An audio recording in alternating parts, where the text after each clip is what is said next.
se aprueba una gran cantidad de dinero, o sea, estamos hablando de miles de millones de euros aprobados en esta conferencia.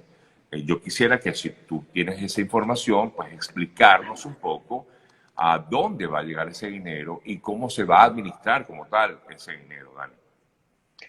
Claro, Sergio, bueno, gracias por la oportunidad. Fíjate, lo de ayer fue, como tú decías en la introducción, sin precedentes, porque hasta hoy en día, cuando uno corre los números, uno ve que la crisis de refugiados en Venezuela, como tú decías, es la segunda mayor en la historia moderna, inclusive ya a pocos meses quizás de llegar a ser la primera. Definitivamente si lo mides en el tiempo desde que empezó el conflicto, entre comillas, es decir, la crisis de refugiados sirios tiene ya 8, 9, 10 años. A los 5 años o a los 6 años tal vez no era tan grande como es la de Venezuela hoy, ¿no? Pero Wow, al mismo tiempo es la crisis. es una comparación bien dura y bien álgida, porque no me había dado cuenta de eso, efectivamente. O sea, y estamos hablando además, algo importante, Dani, disculpa que te interrumpí, de que lo de Siria se da por justamente una guerra civil interna, y bueno, se da por eso el éxodo masivo de muchas personas que quieren buscar un futuro mejor. En Venezuela no ha habido guerra como tal, ¿no? Claro, no la ha habido, sin embargo, todos los indicadores socioeconómicos que uno ve en Venezuela, cualquiera que escoges, uno mide que el país está igual o peor que cualquier otro país que ha pasado por una guerra civil, ¿no? Pobreza, mortalidad infantil, cualquier indicador que veas es bastante difícil de entender ya que no ha habido una guerra. Y de eso también tiene un poco que ver algo que podemos, si quieres, tocar al final, sobre por qué los venezolanos no son refugiados o sí son refugiados a diferencia de gente que generalmente sale de una guerra, ¿no? Pero bueno, volviendo un poco al tema, el otro hecho importante numérico es que no solo esta es una de las crisis de refugiados más grandes en la historia moderna, sino que también es una de las crisis de refugiados con menos fondos en la historia moderna. Si uno, por ejemplo, ve la crisis de Siria, hasta hoy en día, la suma que han recibido los países que reciben refugiados sirios o las organizaciones que trabajan con ellos, sobrepasa, tengo el número aquí, Ajá. sobrepasa casi llega a los 20.000 millones de dólares. 20.000 millones de dólares. Hasta antes de ayer, la cantidad de dinero que la comunidad internacional muy generosamente, hay que decir, había otorgado a la crisis de refugiados venezolanos, no llegaba a los miles de millones de dólares, a 1.000 millones de dólares, no llegaba. O sea, la diferencia es inmensa. Claro. Y ayer, de alguna manera, otra vez, es muy generoso, ¿no? Hay que, obviamente, uno siempre tiene que estar muy agradecido, pero de alguna manera la comunidad internacional está tratando de decir, bueno, tenemos que simplemente Colaborar. colaborar en proporciones al menos parecidas a lo que hemos hecho con otras Pero situaciones. a ver, la preocupación, Dani. La mayoría de mi audiencia es migrante. La mayoría de mi audiencia está en diferentes partes del mundo. Y la queja es que ellos no ven ese dinero. Claro, no es que van a recibir en su cuenta una cantidad específica. Eso sabemos que es así. Pero hemos visto, y la pandemia así lo ha demostrado, la gran vulnerabilidad que ha habido con muchísimos venezolanos en países como Perú, Chile, Argentina, en Ecuador, en Colombia, que viven del día a día, como pasa mucho en Venezuela, Claro. como tal, dentro de Venezuela, viven del día a día, no pueden, no tienen cómo pagar sus arriendos, terminan saliendo de los lugares porque los botan. Ojo, llega un momento que también el dueño de la vivienda dice, bueno, mira, Dani, no te puedo mantener más aquí, lamentándolo mucho, tienes que salir porque yo también tengo que ganar dinero. Y eso es comprensible por un lado. En otros lados también ha habido poquita solidaridad, eso también es verdad, pero también el venezolano tiene que, bueno, buscar la manera de reinventarse. Son muchos temas, digamos, relacionados con esto, pero el punto está en que ellos dicen, bueno, yo no he recibido nada. ¿Cómo puedo yo, saber que ese dinero realmente va a llegar a nosotros, los migrantes y refugiados? Sí, es una excelente pregunta. Entonces, para ir directo al grano de cómo lo van a ver, si obviamente si todo funciona como debería funcionar. Eh, Cuando ocurren este tipo de crisis, por ejemplo, la crisis de refugiados e inmigrantes venezolanos, donde hay un flujo sumamente grande de personas que llegan a una ciudad o a un país, pero en particular a ciertas ciudades, eh, y en el caso de Venezuela, mucho el dinero hasta ahora ha ido para ayuda humanitaria. Entonces sí vemos, por ejemplo, tú has estado en la frontera, yo he estado en la frontera y muchos de tus oyentes están allá y conocen también la situación. Hay muchos de estos lugares donde organizaciones no gubernamentales van y, por ejemplo, ponen comedores o otorgan servicios de salud, etcétera, etcétera. Ese dinero sale en general de estas ayudas. Ahora, las ayudas no han sido suficientes. ¿Y por qué digo que no han sido suficientes? Y esto, digamos, es un mensaje a tu audiencia, que son la gran mayoría de inmigrantes, como tú dices. Los venezolanos en el mundo son capaces de ayudar a las economías donde están llegando. Los países lo saben y lo tienen que saber y hay que seguir repetiendo. Los venezolanos somos más educados en promedio que la fuerza laboral local, tenemos más habilidades, somos emprendedores, etcétera, etcétera. Y por eso son una oportunidad para el crecimiento, para su propio crecimiento personal, para el propio crecimiento del país donde están y para el futuro, para el crecimiento de Venezuela también.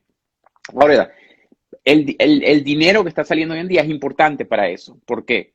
Porque cuando ocurren estas crisis y hay un flujo tan importante de personas, las personas quieren trabajo, Claro. ¿no? O sea, quieren primero poder ir al trabajo, quieren poder ir a un hospital y que los atiendan, poder ir a mandar a sus niños a un colegio. Ahorita, en estas zonas, en una zona como Cúcuta, por ejemplo, para dar un ejemplo que ya es una zona un poco rezagada, Sí. de por sí, no solamente rezagada, golpeada también porque Cúcuta También. vivía del comercio con El comercio. Venezuela, cosa que ya no existe. Entonces, bueno, pero hay que ahorita de repente construir 5 colegios y hay que construir 2 hospitales. Bueno, eso no sale de la nada, ¿no? Entonces, Ya. esta ayuda, por ejemplo, va a eso, a construir infraestructura, que no solamente ayuda a los venezolanos, sino ayuda a toda la comunidad que vive ahí. Entonces, hay que construir colegios, hay que construir hospitales para poder dar la A ver, atención. Dani, para que Y quede un claro. último punto súper, súper, súper Ajá. importante, perdón que te interrumpa. Y hay algo que no pensamos mucho, que es que las compañías que están en esas zonas también tienen que contratar venezolanos, ¿verdad? Pero para que las compañías puedan contratar venezolanos, las compañías tienen que crecer. Digamos, ahorita en la época de coronavirus es un poco difícil Sí, sí. pensar en crecimiento, ¿no? Pero para eso las compañías también tienen que acceder a créditos en bancos. Ok. Y este dinero también, de hecho en Colombia hay un ejemplo donde hicieron un programa de darle créditos a bancos en zonas donde hay muchos inmigrantes para que las compañías puedan, sabes, comprar la máquina que les hace falta o expandir el galpón para poder traer más venezolanos o bueno, empleados, ya sean inmigrantes o locales. Por eso todo este dinero va, por ejemplo, no solamente a temas humanitarios, de dar, obviamente, la ayuda tan importante con respecto a comida, salud, etcétera, sino además de expandir la infraestructura para poder, al final de cuentas, ayudar a que los venezolanos alcancen su potencial en siendo trabajadores, emprendedores, etcétera, etcétera. Ahora, a ver, dinero que va a ser coordinado por quién, porque ha habido también muchas críticas a algunas ONGs. Yo recibo pues comentarios de mucha gente en diversas partes del mundo, críticas a esas ONGs, incluso a también organizaciones grandes reconocidas. Dicen que ese dinero no va. A ver, ¿cómo hacer entender que al migrante y al refugiado que el dinero sí se está utilizando bien, Dani? Es muy difícil porque es difícil verlo. Exacto. Y bueno, tienes razón, como cuando hay cantidades de dinero tan grandes, bueno, es posible, yo no conozco ningún caso en particular, pero es posible que, o sea, es difícil manejar estas cantidades de dinero. Hay mucha gente muchas organizaciones pequeñas que tal vez hagan cosas que no deberían hacer, pero en grandes rasgos, ¿Hay pongamos esto un poco constancia, en disculpa que te estructura. interrumpa, Dani, ¿sabes si hay constancia de eso? Es decir, de que haya ONGs que no estén haciendo lo que deberían hacer. Yo no tengo constancia, hay percepciones, ¿no? Y bueno, Y uno denuncian. pensaría que tal vez pase, hay denuncias, claro. Pero en grandes rasgos, yo creo que el dinero va a tres categorías, ¿no? La primera categoría, que creo que es la más grande, de hecho, va a las agencias de las Naciones Unidas, Ok, que son ACNUR, la Agencia para los Refugiados, y OIM, que es la Organización Internacional de la Migración. Y ellos están muy activos en toda la región. en Pero una plataforma en ellos conjunto. básicamente hacen qué con los refugiados. ¿Qué hacen? ¿Trabajan en su estabilidad económica? No. Bueno, les ofrecen servicios en general y en muchos casos ellos sí, o sea, ellos reciben el dinero y tal vez se lo pasan a consultores o otras organizaciones más pequeñas, pero ellos lo monitorean directamente. O sea, Ok. que haya otra capa de monitoreo. Puede ser ayuda humanitaria, de ofrecer comidas y comedores, servicios de salud. Puede ser ayudar a que niños vayan al colegio y comprarles los uniformes escolares y los materiales. Y puede ser también darles ayuda, ofrecer a través de abogados ayudas legales para gente que se Asesorías. quiere, exacto, asesorías o asesorías de trabajo, ¿no? Y bueno, tiene un despliegue de operaciones muy grandes. También todo el tema más a nivel, un poco más a nivel macro, quizás, de tener la contabilidad de cuántas personas son, y de estar en contacto con los gobiernos. O sea, los gobiernos también necesitan capacidad para poder lidiar con este flujo tan masivo, ¿no? Desde las oficinas de inmigración que puedan atender a la gente, eh, hasta cualquier tipo de medida, ¿no? Ese es Ah, el gran, eso el gran, yo el diría que es el mayor. gran, exacto. Y tú dices que había tres. Sí, o sea, la segunda parte puede ser ya directo a ONGs, ¿sabes? En el campo, pues, en las fronteras, etcétera. Yo creo que, o sea, siempre y cuando tú tienes razón, hay denuncias, hay percepciones, pero a grandes rasgos, eh, hay muchas organizaciones muy serias y muy comprometidas. Por ejemplo, yo creo que la Iglesia Católica, que bueno, tienen también muchos fondos de por sí, pero es un ejemplo de una organización súper comprometida que reparten miles y miles de comidas por día en la frontera.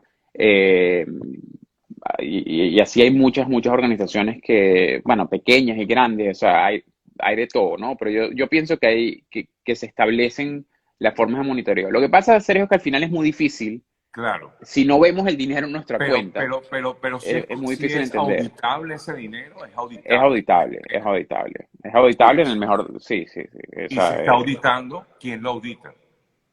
bueno, por ejemplo, la gran parte, eh, acuérdate que esto es un dinero que es una suma total, pero viene de diferentes partes. Entonces hay Ok. parte que va directo a las Naciones Unidas, como dijimos, la gran parte, que ellos mismos tienen sus sistemas de auditoría. Hay parte que, por ejemplo, USAID, la Agencia de Desarrollo de Estados Unidos también, que ayer creo, si no me equivoco, el número que ellos decidieron contribuir eran $200 millones. Ellos directamente se lo dan a ONGs que ellos escogen en un proceso, de hecho, súper complicado, y ellos hacen el monitoreo directamente. La agencia noruega o las agencias europeas también harán lo mismo, ¿no? Entonces sí hay monitoreo, pero yo pienso que obviamente nuestra sensación, la sensación en general es, como tú dices, o sea, si el dinero no lo reciben, Claro. uno no lo ve, pero realmente hay que pensar dos cosas primero. O sea, primero, la sensación no es tan alejada de la realidad, porque si bien el anuncio de ayer fue sumamente importante y sin precedentes, todavía la cantidad de dinero no es ni cerca de lo comparable, por ejemplo, a la crisis siria. Claro, claro. O sea que Dani, todavía sigue siendo poco financiada. parte de ese dinero va a las embajadas, por ejemplo, designadas por el equipo de Guaidó en América. No tengo el dato, pero yo diría que no. Yo diría que no. Yo diría que si bien la tercera categoría que no hablamos es ya directamente a los Ok. gobiernos Los regionales que gobiernos de los están países, de los países, exacto. claro. Que al final de cuentas ellos Pero también necesitan el el dinero. gobierno interino recibiría dinero. Yo tengo entendido que ayer en la conferencia se habló de que había intención de que parte de este dinero se usara como debe ser para la crisis humanitaria en Venezuela, pero no tengo claro en este momento, yo diría que no, mi intuición de que eso se va a manejar a través del gobierno interino, sino otra vez a través tal vez de ONGs locales como Caritas o muchas de las ONGs locales que están haciendo ese trabajo. Una de las propuestas que también surgió ayer en esta conferencia era la posibilidad de entregar ayudas directas a estos migrantes y refugiados. Incluso se habló hasta de montos, se habló hasta de 500 y 1000 dólares en algunos casos. ¿Eso es factible? Fíjate, si tú agarras la cantidad de dinero, 2.500 millones de dólares, y lo divides entre la cantidad de refugiados, que son 5 5 millones millones, 600. te Ajá. da $500 por persona. O sea, Ok, que eso ya es el límite ya. superior. Que no es factible, es el límite superior. O sea, no lo van a dedicar todo. Es Pero pudiera posible. existir esa posibilidad de que cada persona en situación de riesgo pues reciba algún tipo de aporte económico. Claro, me imagino que para eso tiene que haber todo un control, un censo, estar registrado en alguna Claro. base de datos. La posibilidad existe, de hecho, esa es una de las mejores políticas que hoy en día se puede hacer con el coronavirus, ¿no? Porque al final de cuentas, los gobiernos le están pidiendo a la gente quédate en tu casa, pero bueno, la gente tiene que, o sea, pierde su ingreso, entonces hay que darles la posibilidad de que sigan consumiendo y alimentándose y tener cuidado con sus familias. Y entonces en ese caso, los venezolanos refugiados, inmigrantes, están en una situación mucho peor porque están en Colombia, están en Perú, pero no están registrados y no reciben tal vez el dinero que el gobierno colombiano o el peruano le está dando a los locales, a los colombianos o a los peruanos mismos. Entonces, sí creo que hay un esquema interesante que se debería hacer o que se puede hacer con ese dinero, de decirle al gobierno, mira, te vamos a dar este dinero a ti, pero tú tienes que incluir a los inmigrantes en tu plan de dar ese monto X, no sé si será $50 o $100, el mismo monto que le estén dando a los colombianos o a los peruanos para que ellos puedan o sea, vivir y subsistir y ayudarse en estos tiempos. Un poco leyendo los comentarios de las personas que nos están viendo, Dani, conversamos con Dani Bajar, él maneja el tema de la crisis de migrantes, es economista y trabaja pues de forma independiente con estos informes que presenta constantemente la Organización de Estados Americanos. Leo, entre tantos comentarios, por ejemplo, dice, aquí en Ecuador una ONG se haría cargo de esto, en Perú también, pero ese dinero no lo veo, es parte de lo que te estoy comentando, la gente dice, no veo ese dinero, se la quedan las ONGs, bueno, es la queja en general Sí, de la población. Y claro, y por eso surge inmediatamente el comentario, se lo están robando. No, este dinero se lo está claro. quedando tal y tal. Incluso hasta hablan directamente y dicen, Guaidó se queda con ese dinero. Entonces, uno dice, bueno, ¿es verdad? ¿No es verdad? ¿Se lo está quedando? ¿No se lo está quedando? ¿Cómo ser transparentes en este sentido, Dani? Bueno, es una percepción que es muy difícil de combatir, ¿no? Claro. Porque, otra vez, les repito, o sea, la cantidad de dinero que ha salido hasta hoy, Ajá. inclusive ayer, es sumamente poca para una crisis de tal modo. Entonces es normal que, o sea, no lo digo para justificarlo, ni lo digo para hacernos sentir mejor, pero es normal es normal que los venezolanos inmigrantes se sientan que no tienen el financiamiento correspondiente porque no lo tienen. No lo tiene. Y por eso hace falta conferencias así una vez al año, no solamente ya. Claro, pero Eh, lo que pasa es que salen conferencias así, se habla de millones de euros en este caso, y entonces la gente inmediatamente comienza la perspicacia, ¿no? Y dice, wow, un momentico, claro, entonces, ¿qué claro, va? pero son millones de venezolanos, Claro, millones. O sea, estamos hablando otra vez de 5 millones según las cifras oficiales.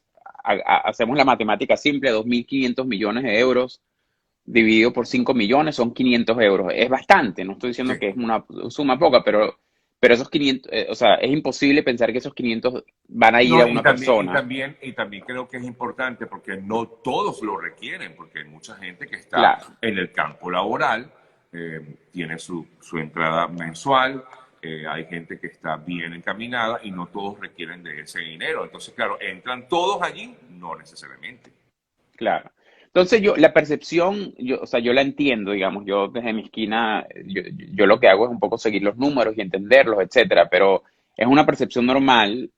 Yo lo que sí te voy a decir, un mensaje, y yo no sé si nuestros oyentes van a estar de acuerdo, pero yo he colaborado mucho, por ejemplo, con el gobierno de Colombia y otros gobiernos en pensar en este tema, y yo pienso que si hay una buena noticia de esto, es que lo que sí vemos en Latinoamérica es realmente una sensación genuina de los gobernantes, no solamente de los gobernantes del presidente, sino a todo nivel de la burocracia, de ayudar a los venezolanos. Yo, por ejemplo, tuve una reunión una vez, un día entero, con alcaldes y personas que trabajan en alcaldías y policía, etcétera, en Colombia.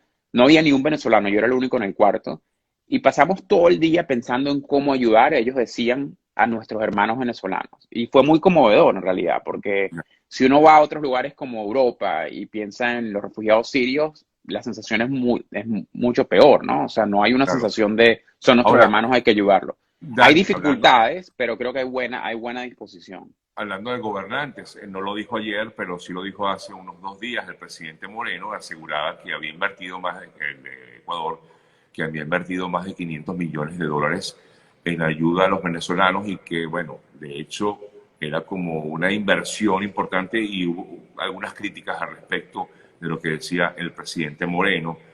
Porque, bueno, porque al final sentían que eso más bien podía generar hasta xenofobia, este tipo de comentarios. Yo sé que tú no eres político, por supuesto no quiero meterte en ese asunto, pero, pero a ver, también creo que es importante el hecho de que estos gobernantes, dirigentes, sean bien cuidadosos a la hora de decir, mira, este dinero va para esto, porque claro, al decir eso, el presidente ecuatoriano, a quien le agradecemos mucho, porque en verdad que sabemos que ha colaborado mucho con los venezolanos, pues inmediatamente hubo una reacción de parte de esos venezolanos que viven sobre todo en Ecuador y decir, bueno, esto que dice el presidente Moreno puede generarnos problemas en el país. Es bien delicado, pero bueno, él afirma que eran como 500 millones de dólares que ellos supuestamente Sí, habían recibido del gobierno de Ecuador y que había sido utilizado justamente para colaborar con los migrantes venezolanos.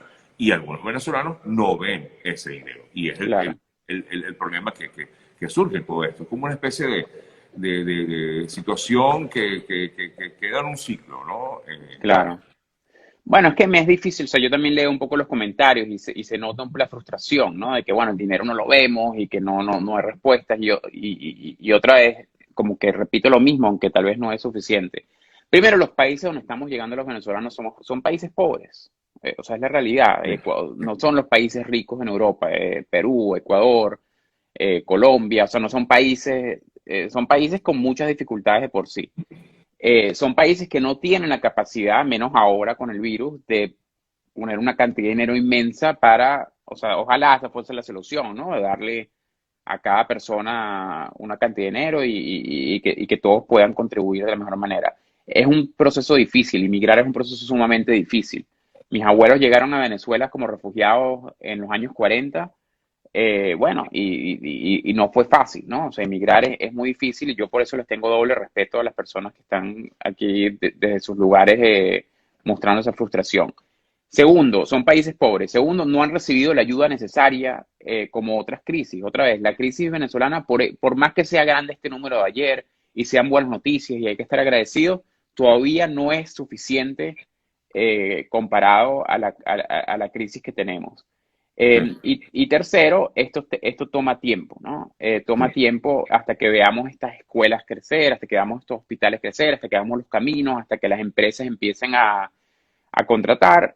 Y obviamente ahorita todo con la crisis del virus se Se ha dificulta más. complicado. Sí, Quiero, antes de concluir, aquí hay un comentario que yo no sé por qué lo hacen, pero bueno, lo voy a leer igual porque dice, entre tantas personas, dice más retórica que cualquier cosa lo que dicen los presidentes, pero había uno que comentaba aquí, no hay respuestas, no han aclarado nada con todo esto. Yo creo que Dani ha sido bien claro, ¿no? Pienso yo, Dani, que tú has sido bien claro con todo esto. Ojo, Dani no administra el dinero, importante, quiero que lo sepan.